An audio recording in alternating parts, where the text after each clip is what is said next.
Hi everyone, so we are going to start here right where we left off talking about Tragedy of the Commons. So just to reiterate, Tragedy of the Commons is an activity that we simulated in class the other day. So it describes a situation at which resources are available to everyone, but when they are not used correctly, they will be depleted, which we saw with that mints activity where some people grabbed too many mints and then there weren't enough after a few years going. So, what we're going to try to think about today is how can we measure this and how do we know how much strain we are putting on the environment? So, one of the things that we are going to be putting into examples this week is ecological footprints. So, an ecological footprint are calculations that show the productive area of the earth needed to support one person in a particular country. So, these footprints estimate like different land that we use for crops, grazing to feed the animals, um, forest products, so that would include like tree thinning, things like that, housing.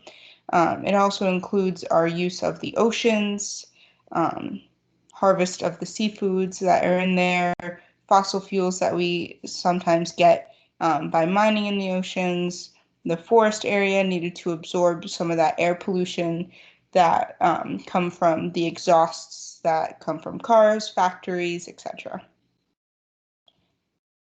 So if we're looking at ecological footprints in different countries, you can see that the US's is very high here in the orange compared to other countries that also have these factories. So India is one of those countries that have many factories, and you can see that they're a lot smaller than we are in ecological footprints.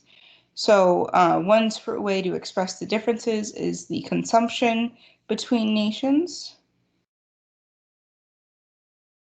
And then more what we're going to talk about is the total amount of land and water required to do a few different things. So provide raw materials for an individual population um, and dispose of or recycle waste for that individual or population that they consume. So just a few things that are measured here.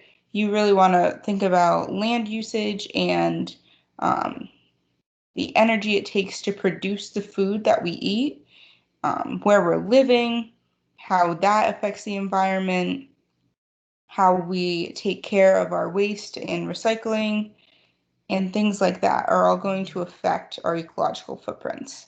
So the most informative footprints get calculations using that kind of method, is putting all that together.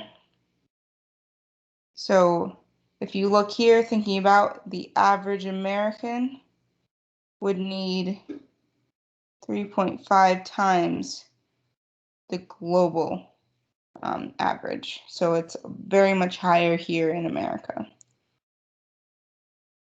So how are we going to monitor this strain on the environment is going to be something here, environmental indicators. So we're going to talk about some of those as well.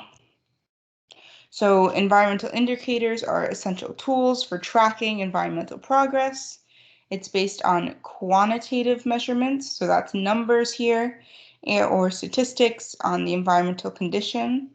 And an example is our global temperature has been rising over the last 150 years, so that's an indicator of climate change. So that measurement, we're able to get a quantitative. So remember, quantitative is numbered.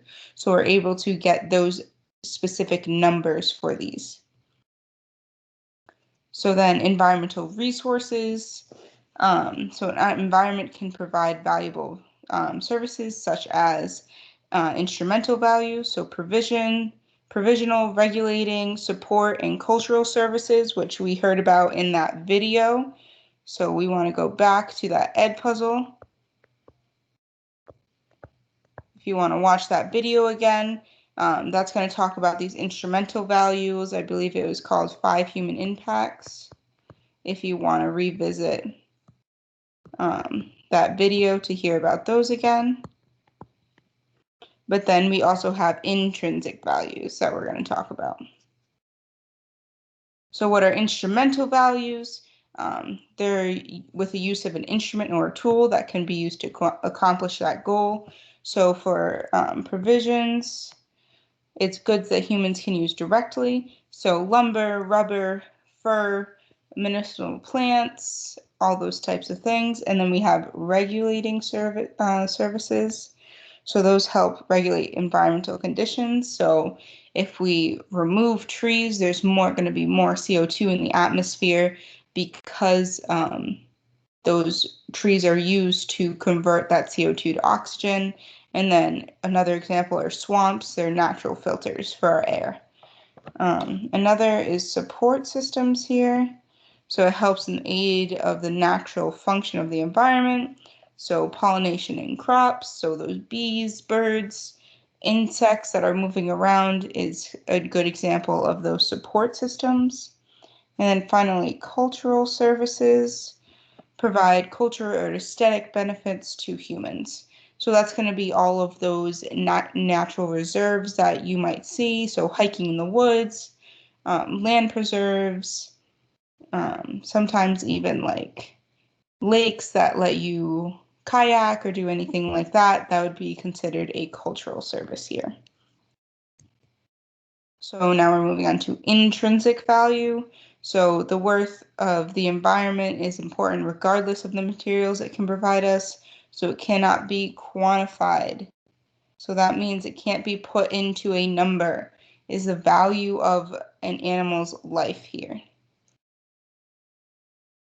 And the last thing that we will be talking about in this unit is the hole in the sky. So our ozone layer is our naturally occurring atmosphere here that helps protect from the UV radiation from the sun. So I'm sure you've heard of our ozone layer before. So in the 1970s, Mario Molina and Sherwood Rowland discovered that CFCs are rapidly destroying our ozone layer. So we're going to talk about how we can fix that layer and around our Earth to make that better protection from the radiation. So this is where we're going to end. Please do not forget that we are taking notes in our class notebook in Teams. So we're going to look there to do this. This is the end of this note, so be prepared. We will be working towards the end of this unit very soon. Okay, well, I will see you in class.